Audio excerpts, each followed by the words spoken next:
The rooftop bar was buzzing with the after-work crowd when Claire Mitchell wheeled herself toward the accessible entrance, her blonde hair catching the city lights. At 29, she'd grown used to the stares, the assumptions, the way people's eyes would flicker to her wheelchair and then quickly away, as if disability were contagious. Tonight was supposed to be different.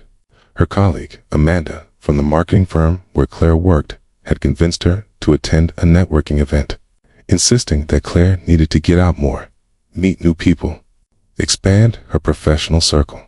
What Claire didn't know was that Amanda, two other co-workers, were watching from across the room, phones out, barely containing their laughter. They'd orchestrated this evening as entertainment, inviting Claire to an event where they'd also invited Ryan Castellanos, the notoriously selective CEO of Castellanos Ventures, known for only networking with top-tier professionals. This is going to be hilarious, Amanda whispered to her companions. Ryan only talks to people he considers worth his time. When he realizes we sent him a woman in a wheelchair from our little marketing firm, the look on his face will be priceless. They'd convinced Claire this was a legitimate networking opportunity, a chance to pitch her innovative, accessible design concepts to potential investors. They'd told Ryan that a brilliant innovator wanted to discuss a revolutionary project. Neither knew the full truth, and that was exactly what Amanda found amusing. Claire spotted Ryan immediately. He was standing near the railing, his dark suit perfectly tailored, looking out over the city with an expression of practiced boredom. She'd researched him thoroughly, knew he was 34, had built his venture capital firm from nothing, and had a reputation for being ruthless in business, but fair to those he respected. She took a breath, squared her shoulders, and wheeled herself toward him. Mr. Castellanos, I'm Claire Mitchell.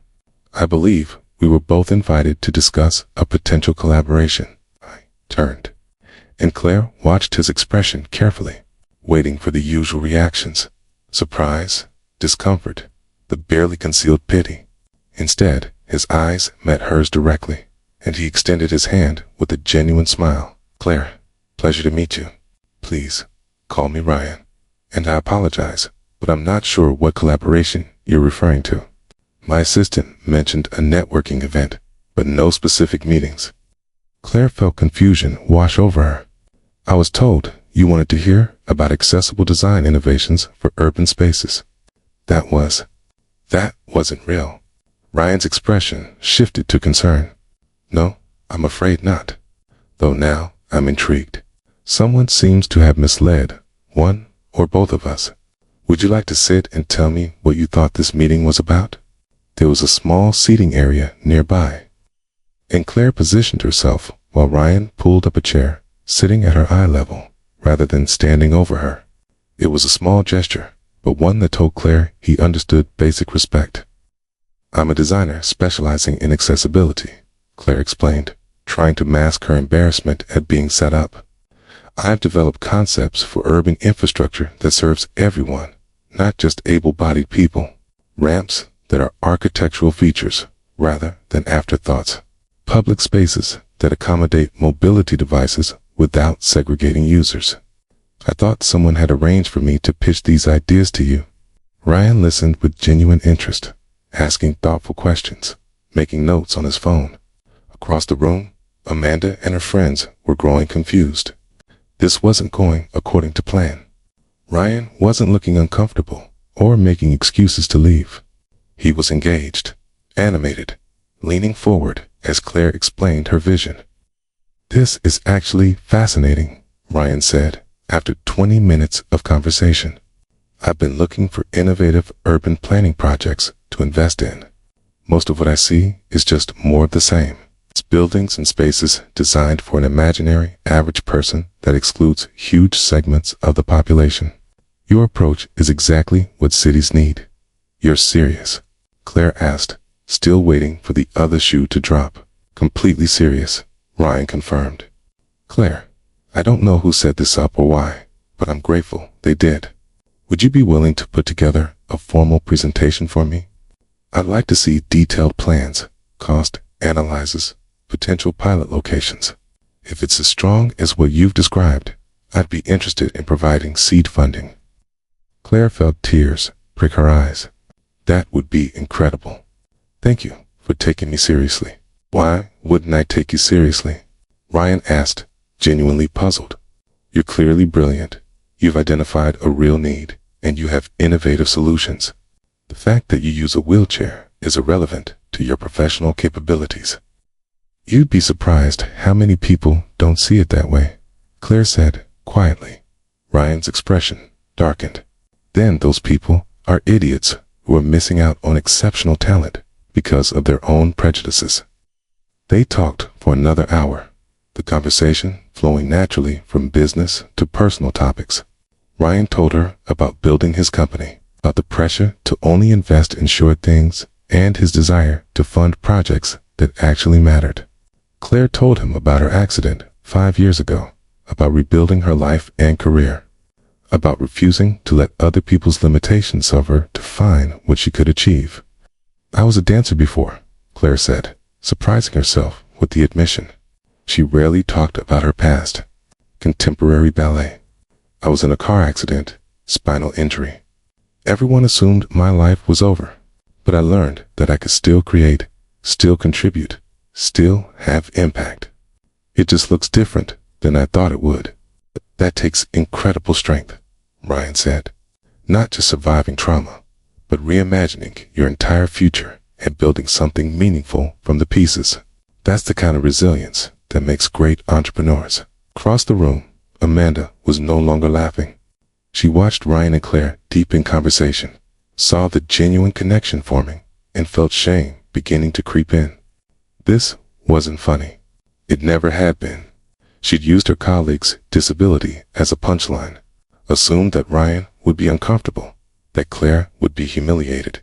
Instead, she was watching two professionals connect over shared vision and mutual respect. And she was the one who looked cruel and small. When Ryan finally checked his watch, he looked genuinely disappointed. I have an early meeting tomorrow, but I don't want to end this conversation. Claire, could I take you to dinner this week? I'd love to hear more about your work, and honestly, I'm enjoying talking with you. I'd like that, Claire said, her heart racing. Great, Ryan said, standing and then pausing. I should ask, is there anything I should know about accessibility for restaurants or transportation? I want to make sure wherever we go is comfortable for you. Claire felt her chest tighten with emotion. Most people either ignored the practical considerations or made such a big deal of them that it became awkward. Ryan's straightforward question showed he thought about her needs without making assumptions. Just checking that there's accessible entry and restrooms is usually enough, Claire said. I can get most places, but it's nice not to have to struggle. Consider it done, Ryan said. He handed her his card. Text me your preferences for cuisine and location. I'll handle the rest. After Ryan left, Claire sat alone for a moment, processing what had just happened. Then Amanda approached, her friends conspicuously absent.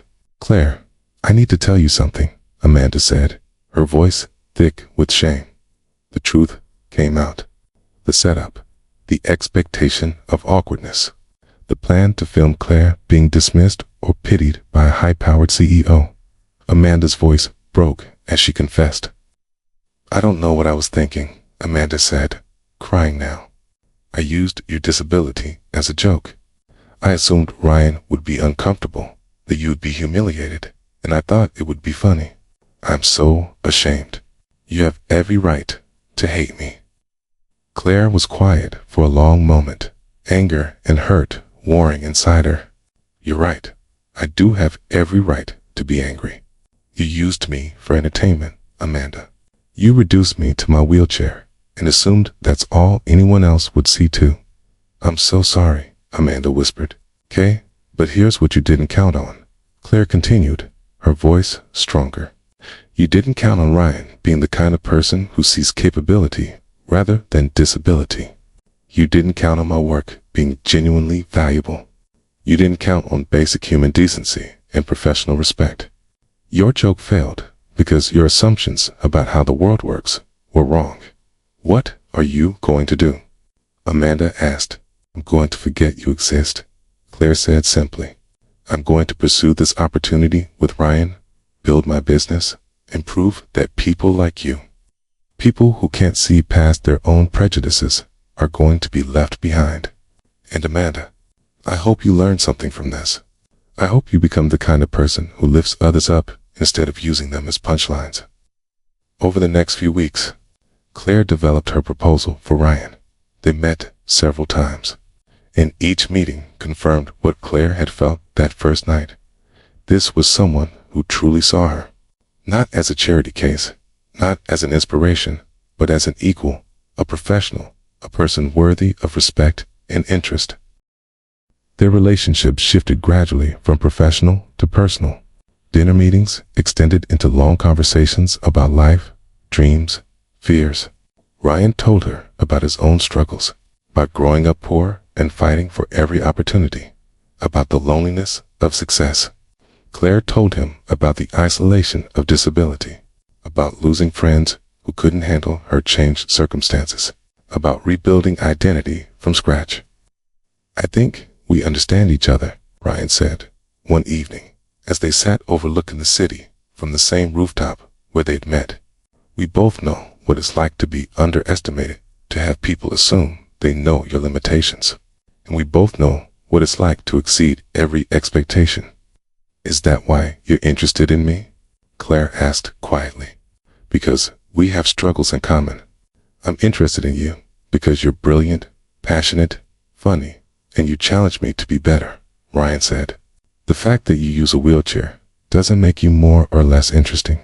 It's just part of who you are, like how I'm ridiculously competitive, or how you can't stand cilantro.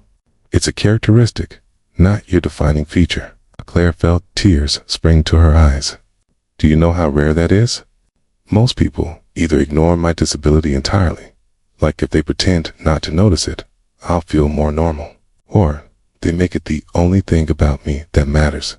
You just accept it as part of the whole package, 'cause that's what it is, Ryan said simply. You're Claire Mitchell, brilliant designer, former dancer, coffee snob, person who laughs at terrible puns. You also use a wheelchair for mobility. All of those things are true. None of them are the whole story. 6 months after their first meeting, Ryan's venture capital firm invested $2 million in Claire's accessible design company. The pilot project transformed 3 city blocks, creating spaces that were beautiful, functional, and truly accessible to everyone. The project won awards, attracted international attention, and most importantly, changed how urban planners thought about inclusive design. But beyond professional success, Claire had found something she'd stopped believing was possible. Love with someone who saw all of her. Ryan proposed on the anniversary of the night they met, returning to the same rooftop bar.